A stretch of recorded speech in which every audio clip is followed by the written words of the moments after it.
Hello guys, അങ്ങനെ നമ്മളിതാ തമിഴ്നാട്ടിൽ എത്തിയിട്ടുണ്ട്. നമ്മുടെ കുഞ്ഞാവയൊക്കെ വീട്ടിൽ നിന്ന് വന്ന കോലത്തിൽ തന്നെ നിൽക്കുകയാണ് കേട്ടോ. ഫുഡൊക്കെ കഴിച്ചു കഴിഞ്ഞിട്ട് വേണം നമുക്ക് അവനെ ഒന്ന് കുളിപ്പിച്ച് റെഡിയാക്കി എടുക്കാൻ. അങ്ങനെ നമ്മളിത് തമിഴ്നാട്ടിൽ എത്തിയിട്ട് കേരള ഫുഡ് കഴിക്കാൻ വേണ്ടി പോകുവാണ്. അങ്ങനെ ഞങ്ങൾ 5-6 വയറുമായിട്ട് നേരെ അവിടെ ചെന്നപ്പോൾ ആ ചേട്ടൻ പറഞ്ഞ് ഇവിടെ ഫുഡൊന്നും ഇല്ല കേട്ടോ എന്ന്, എല്ലാം ആവുന്നേ ഉള്ളെന്ന്. പിന്നെ ഞങ്ങൾ അവിടുന്ന് നേരെ തമിഴ്നാട്ടിലെ ഹോട്ടലിലോട്ട് തന്നെ പോയി കേട്ടോ. എന്തെങ്കിലുമൊക്കെ കഴിക്കണം. തമിഴ്നാട്ടിൽ വന്നിട്ട് കേരള ഫുഡ് കഴിക്കണമെന്ന് അച്ഛനായിരുന്നു കേട്ടോ നിർബന്ധം. നമുക്ക് പിന്നെ എന്തെങ്കിലും കഴിച്ചാൽ മതിയായിരുന്നേ. പൊന്നുനാണെ ഒട്ടും വയ്യായിരുന്നു കേട്ടോ. ഓരോ സ്ഥലത്ത് വണ്ടി നിർത്തി അവള് വൊമിറ്റ് ചെയ്യുമായിരുന്നേ.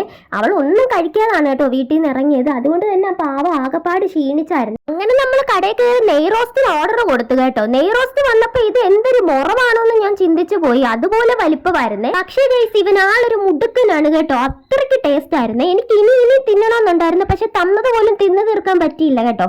എന്നാലും പറയാതിരിക്കാൻ പറ്റില്ല, നല്ല ടേസ്റ്റ് ആയിരുന്നു. എനിക്ക് കുഞ്ഞു വയറും വലിയ മനസ്സുമാണ് കേട്ടോ. അതുകൊണ്ട് തന്നെ ഞാൻ എല്ലാവർക്കും നെയ് റോസ്റ്റ് കൊടുത്തോണ്ടേ ഇരിക്കുവായിരുന്നേ.